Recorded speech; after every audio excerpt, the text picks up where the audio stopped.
Hello, dear friends. We will continue our lecture of physiology, structure and functions of glands. So, till today, we have seen the structure and functions of some reproductive glands, testes and ovaries, and simultaneously we have seen some functions of the respective glands during the process of development and growth. Now we will see the structure and functions of glands. So endocrine glands are of different types and their hormonal secretion and functions will be studied in present lecture. First of all, we will see the pituitary gland, which is also called as master gland, and it is also known as hypophysis. Actually, P must be here, hypophysis. It is located in a saddle-shaped space in the sphenoid bone called as the silla turricea, which is located in the base of the brain in frontal lobe. ब्रेनच्या front लोबच्या saddle आकाराच्या एका विशिष्ट स्पेसमध्ये एका sphenoid नावाच्या बोनमध्ये ही ग्रंथी सुरक्षित असते आणि तिथून पूर्ण 13 ग्रंथींना म्हणजे थायरॉइड झाले, थायमस झाले, नाही का, आयलिड्स ऑफ लँगर्स झाले, पॅनक्रियास झाले, या सगळ्यांना उरलेल्या ग्लँडना कंट्रोल करायचं काम पिच्युटरी करते, म्हणून तिला also called as master endocrine gland. हे बघा, hormones of pituitary control the secretion of other endocrine glands, so it is called as master endocrine gland. म्हणून हिला पिच्युटरीला मास्टर एंडोक्राइन ग्लँड सुद्धा म्हणतात. The hormones secreted by pituitary are either secreted by the hypothalamus or are stimulated by the hormones secreted by hypothalamus. Example, thyrotropin releasing hormone, generally called as TRH, which stimulates the release of TSH. The thyroid releasing hormone stimulates the secretion of thyroid stimulating hormone. So in this way, the glands are secreting the hormones and controlling the activities of the other glands. First, pituitary gland, we will see. This gland is divided into 3 parts: anterior pituitary, middle lobe, and posterior pituitary. So, longitudinal section of pituitary gland is shown in this picture or diagram, LS of pituitary gland. Here you can see clearly the picture that some small globular cells like structure with nucleus and some granules are there, also called as oxyphils. Then another dark bodies with nucleus like structure at the inside the body is called as basophil. Then around basophil some small microscopic cellular structures called as chromophobo or chromophobes, we can say. There are many. Then in between these two cellular materials, some connective tissues are always there to bind all these cells together.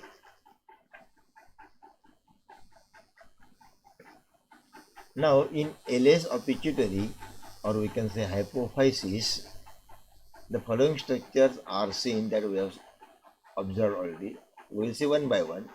A small portion called as pars tuberalis extending upwards from anterior lobe and connecting hypophysis with hypothalamus.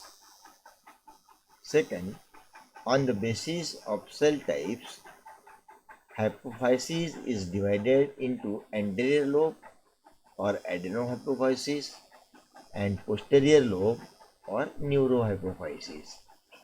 So, pituitary ग्रंथीच्या पुढच्या भागाला ॲडेनोहायपोफायसिस म्हणतात आणि मागच्या भागाला न्यूरोहायपोफायसिस म्हणतात, आणि हे दोघं मिळून सगळ्या ग्रंथींना कंट्रोल करतात. आता बघूया कोण कोण कोणाकोणाला कंट्रोल करतात.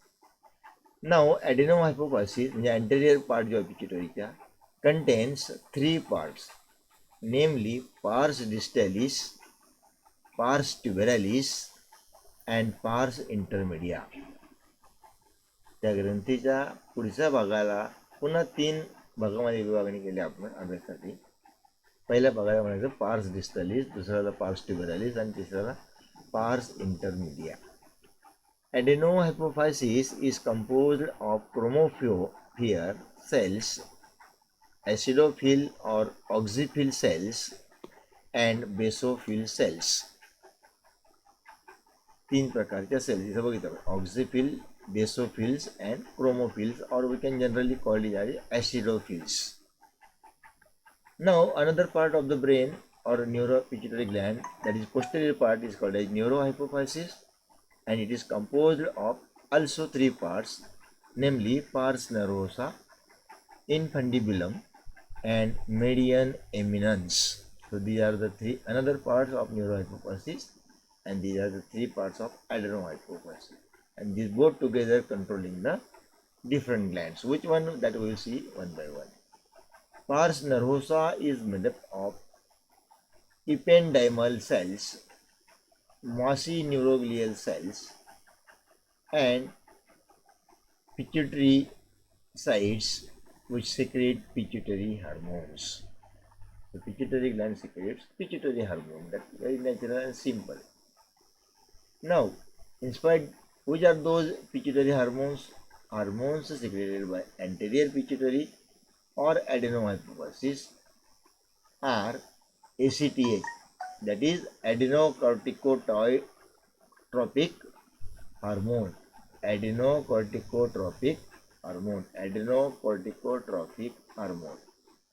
Second, TSH, thyroid stimulating hormone, which stimulates thyroid, which stimulates adenocorticotropic cortical glands. Then FSH, follicle stimulating hormone, stimulates follicles. Luteinizing hormone is released for the reproductive processing. GH, growth hormone, is playing a key role in the growth of the cells. And last one is the prolactin hormone. So these are the 6 hormones released by adenohypophysis or anterior pituitary. Hormones secreted by middle lobe of pituitary. So anterior lobe, posterior lobe and middle lobe. So middle lobe secrete only melanocyte stimulating hormone, MSH, or called as intermedins. Now the hormones secreted by the posterior pituitary or neurohypophysis, they are controlling reproductive activities, that is oxytocin, OT, and antidiuretic hormone or vasopressin, ADH. They play a key role in secretion of these 2 hormones, especially in females more than male ones. So we will see one by one the names of these hormones and its role. Hormones secreted by anterior pituitary we have already seen. Now we will see one by one in detail. ACTH or adenocorticotropic hormones, or corticotropin also called as, because they have corticotropin, therefore corticotropin. It is secreted by the anterior lobe of pituitary. ACTH stimulates the adrenal cortex, adrenocorticotropic, adrenal cortex or adrenal gland, adrenal cortex, to produce glucocorticoids like steroid, cortisol, which play a vital role in metabolizing carbohydrates. So ACTH releases the hormones which are metabolizing carbohydrates. Simple. ACTH or adenocorticotropic hormone has melanocyte stimulating properties that can increase skin pigmentation.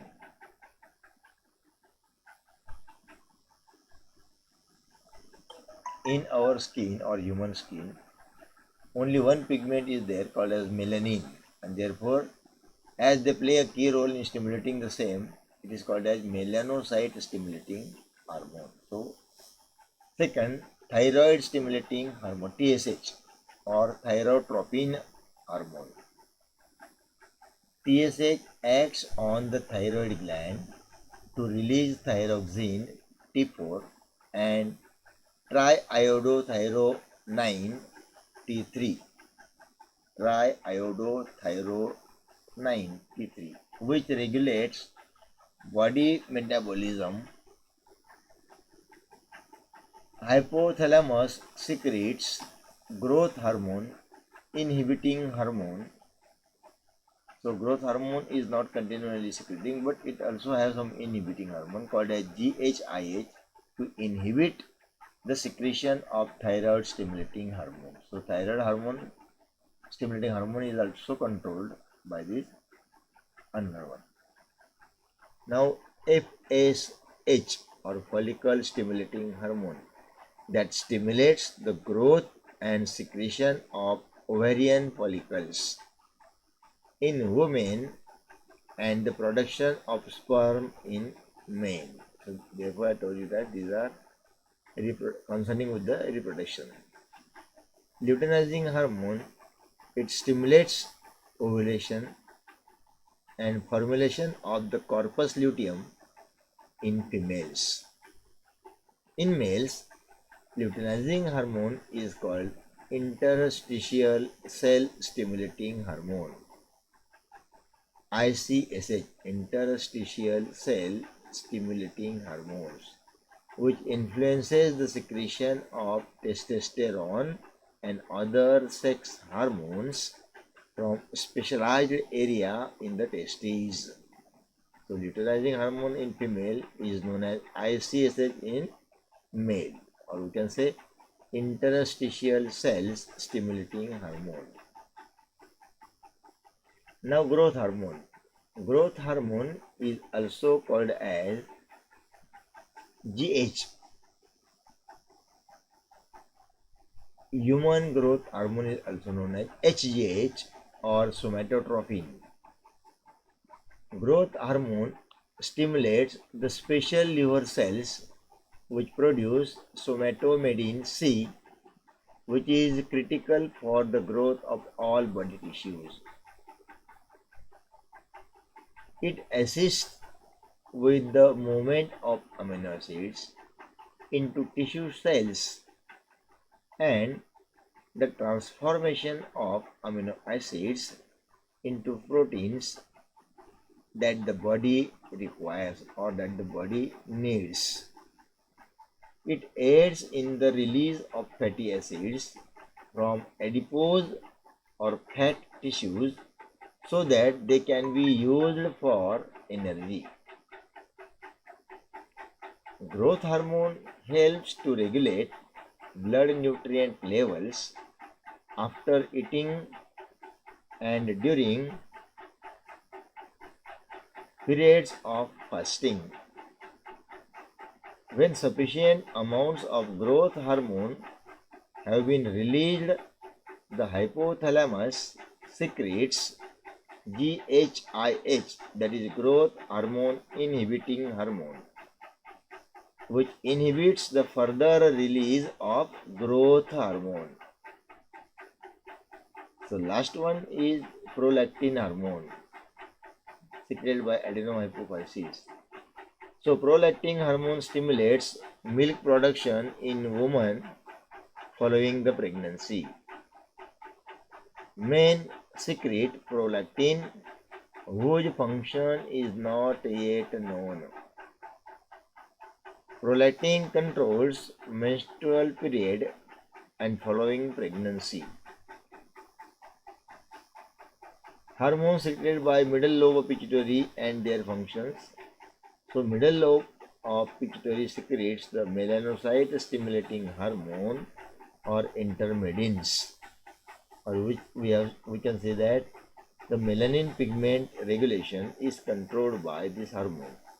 Therefore, the skin color is decided there too. Now, melanocyte stimulating hormone that releases a release of melanin or melanogenesis by melanocytes in the skin and hair. MSH has certain effects on the appetite and sexual arousal.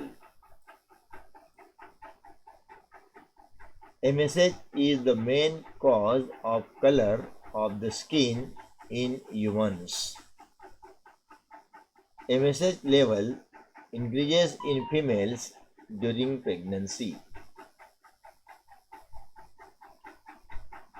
Now, before to see the hormones secreted by posterior pituitary and their functions, we will see the pituitary gland, the structure of pituitary gland. This is the whole pituitary gland. It has two parts, anterior pituitary, posterior pituitary and middle pituitary, or we can call it as a intermediate gland or intermediary melanocyte stimulating part, and this is called as hypothalamus. So it has two parts, optic chiasma here and mammillary body here, and this gland has three parts, as we have already seen: anterior pituitary, pars tuberalis tube-like structure, pars intermedia in between these two, and pars distalis. Likewise, the neurohypophysis has posterior pituitary, middle infundibulum, and inter pars tuberalis. So these are the same structure that the pituitary gland comprises. So hormones released by the posterior pituitary includes two, that is antidiuretic hormone or vasopressin and oxytocin. So first is oxytocin. Its main function is uterine contractions before and after birth, which acts during the second and third stage of the labor. During pregnancy, whenever the labor pain is started, this oxytocin hormone plays a key role in uterine contractions so that the birth is successfully possible. Oxytocin is released during breastfeeding during the first few weeks of lactation. Means after birth or after pregnancy, as the birth is there, the child or the born baby needs milk. So milk lactation is necessary from the breast, and therefore the oxytocin hormone is playing a role in lactation or formation of milk. Helps in controlling social behavior. This hormone also controls social behavior. Oxytocin helps in wound healing. This hormone is also helps in wound healing. Then this hormone prepares the fetus for delivery. Then known to be the reason behind romantic attachments or love. This is also called as love hormones, oxytocin. Second is antidiuretic hormone or vasopressin or pitressin hormone. So antidiuretic hormone acts on the collecting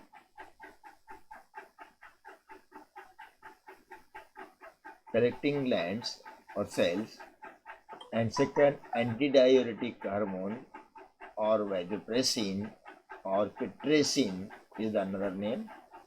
So antidiuretic hormone acts on the collecting tubules of nephrons. It increases the permeability of the collecting tubules and allows most of the water in the tubular fluid to be restored, thereby conserving water in the body, ultimately reduces urine volume. If ADH secretion is almost negligible or very little, the amount of urine can exceed up to 15 to 16 liters per day. This collection is called as dehydration. Vasopressin causes rise in systemic blood pressure by causing vasoconstriction of the peripheral arterioles and capillaries at pharmacological doses. So vasopressin also plays a key role in maintaining the blood pressure. It also regulates the dehydration. It also regulates the tubular function of the nephron. So in this way, vasopressin plays important roles. Now, B part, thyroid gland. Thyroid gland is the largest endocrine gland in the adult human. Thyroid gland is made up of two internal lobes joined together across midline by a narrow bridge of tissues called as isthmus. It is relatively larger in women and children than in men. The taste of thyroid gland. It is the most familiar endocrine gland, consisting of right and left lobes connected across to the ventral side of trachea by isthmus. And as it is joined by the middle one tissue material called as isthmus, we will see the further histology and detailed structure in the next slide. Till then, we will resume our speech here. I would like to resume my speech and stop here. If you have any difficulties or problems or questions, you can communicate me directly.